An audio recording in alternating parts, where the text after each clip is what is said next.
So do a nice pull here.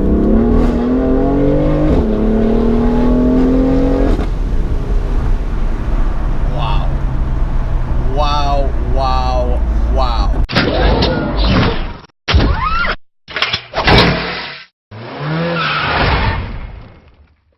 Today I'm driving the 2016 BMW F80 M3.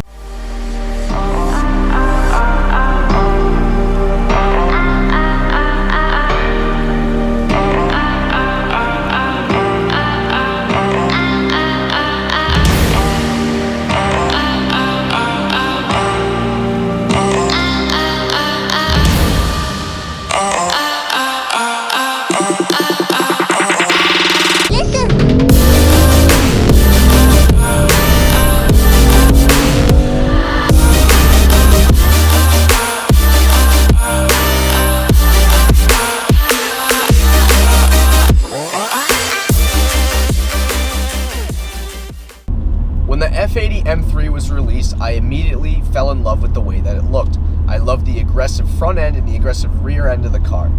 Before the F80 M3 came the E92 M3, which had a naturally aspirated V8 that developed around 414 horsepower. The engine in the F80 M3, which is the car that I'm driving, is a twin-turbo, flat six, developing around 425 horsepower. This specific car is fitted with an M Sport exhaust, which ups that horsepower to around 450. So when you come around to the front of the car, you can see that this is no ordinary 3 Series. If I come down to the bottom, you can really see how aggressive that front end is. Also, you have your M3 badge up here. Classic, nice BMW halo headlights. And you can see these nice, really aggressive front end of the car. You know, all of the air scoops to keep that front planted at high speeds. This car is optional, 19-inch wheels. Really big rubber in the back. These are 275s, so plenty of grip when you're cruising along. If I come around to the back, the back of the M3 is really aggressive as well. So you can see that, you know, this back end kind of diffuser area with the quad exhaust. I mean, it's just a here, I'll step back. I mean, it's just a very aggressive looking car. So a lot of times on this channel, I am constantly praising how much I love manual transmissions. This car is fitted with a dual clutch transmission, which is optional to the M3. I've been driving it now, so right now the car, I have the steering in comfort, and I have the car in Sport Plus. In fact, I can put it into, let's see, we'll put it into efficient. I mean, I'm really blown away by how smooth this transmission is. I've driven some of the older BMWs. For example, last year I drove the X5M, which doesn't have, the older X5M, which doesn't have a dual clutch transmission, and it was very jerky. But right now I just have the car in automatic mode, I'm just cruising along, and it's extremely smooth. Another thing what I really like about this M Sport exhaust is if you're not on the gas, it's not loud at all. It's just essentially like driving an everyday normal car. So being that this is the M3 with the dual clutch gearbox, so you got your paddles here, I haven't really seen many videos online showing how to use the M gearbox. So it's very simple. So right, you have your handbrake, just like a manual transmission. So we're gonna put that down. I got my foot on the brake. So if I wanna put the car in reverse, I'm gonna pull it over to the left and push it up. So see, the car is in reverse. And then if I want to put it back into neutral, I just pull it back to the home position. If I push it over, so the car is in drive, and then if I push it over one more time, then I'm in manual mode, so I can use the paddles and put it back first. And then if I just go back to the home position, now I'm in neutral. So say I come to a stop, I would just put it in that home position. I would pull the handbrake up, and then the car would still be in neutral, but it would be in park. Or you could put it in reverse and then turn the car off. So a lot of times on this channel, like I said before, I'm constantly praising manual transmissions. But throughout the time that I've been driving this M3, I have not had one situation where I've thought, man, I think this would be more fun if I had a manual. I think that's, with the world that we live in today, it's so awesome that these auto manufacturers like BMW still offer a car like this in a manual, and they still offer it in a dual clutch. there are aspects of a dual clutch that are just so incredibly fun. I mean, when you put your foot down all the way and you're shifting, there's no lag in power. I don't have to lift off, I don't have to shift. I can focus all of my attention to what's in front of me, my hands on the steering wheel. I mean, this car is just, I'm honestly really blown away by how it drives. So the interior of the M3 is pretty basic, but very luxurious. All down here in the tunnel is all carbon fiber, and then you have carbon fiber that goes all the way around here. Very nice touch. Dual zone climate control.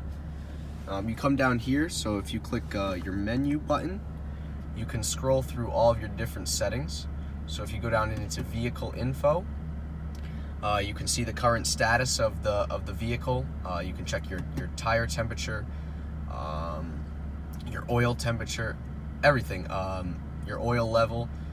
So overall, I mean, the interior of the car is very nice, but it really keeps you focused on driving, because that is basically what the M3 is it's a driver's car.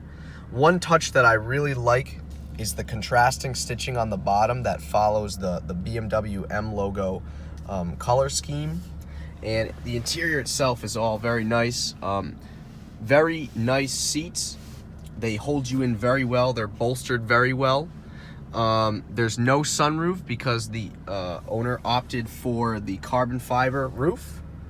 But all in all, I would give this interior a very nice rating. So down here I have a couple buttons. If you press this button, it turns the traction control off. Keep the traction control on. Here I can change the settings of the engine. So if I want in sport, if I want the engine to be in Sport Plus or efficient, usually you drive the car in Sport or Sport Plus. This is an M3 after all.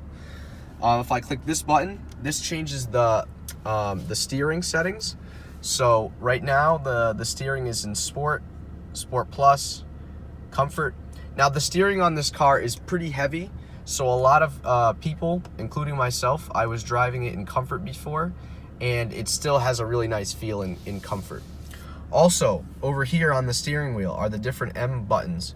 So if I click M1, so under M1 you can see that the car is in, the engine is in Sport and the steering is in Comfort.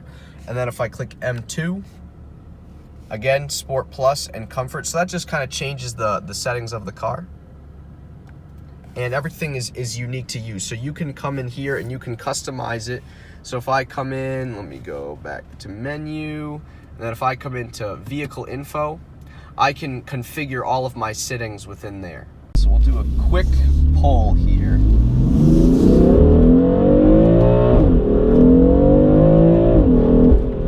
Wow.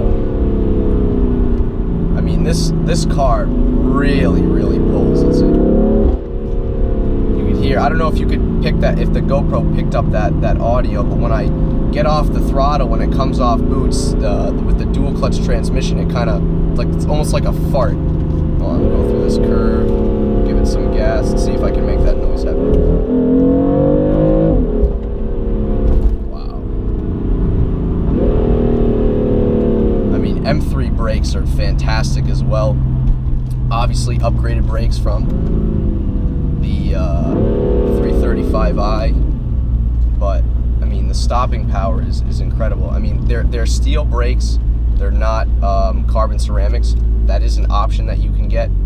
But, I mean, for just a normal everyday car using these steel brakes, you'll be fine. So as I drive through some back roads through town where I live, I have I've changed the steering. I put it in the Sport Plus setting. Engine is in Sport Plus. And I've noticed how heavy the steering actually is.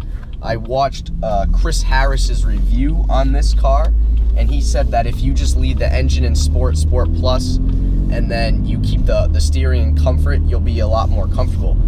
And the steering in this car is very direct. I mean, I feel pretty much everything on the road, but if you're around town, you're best off leaving either the engine in efficient or whatever, or keeping the steering in Comfort.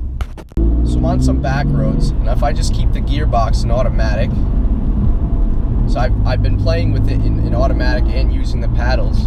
If you just keep the car in automatic in Sport Plus, and you let the car do its thing, I mean, it really works fantastic. I have the steering and comfort. I mean, it's still weighted really, really nicely. I mean, you can hear that throaty tone. I mean, this car just handles fantastically.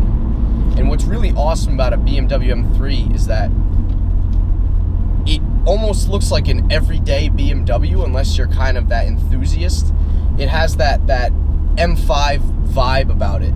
If you just see it, you're just gonna think it's a BMW, but if you're a car guy, you'll know, hey, that guy's driving a BMW M3.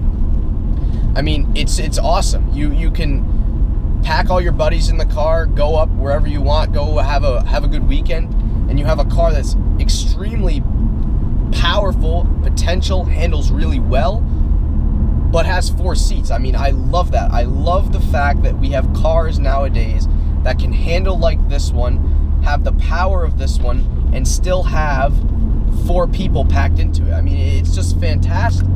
So we'll see. Hold on, put it. Now I'm using the paddles. I'm in manual mode. Just. I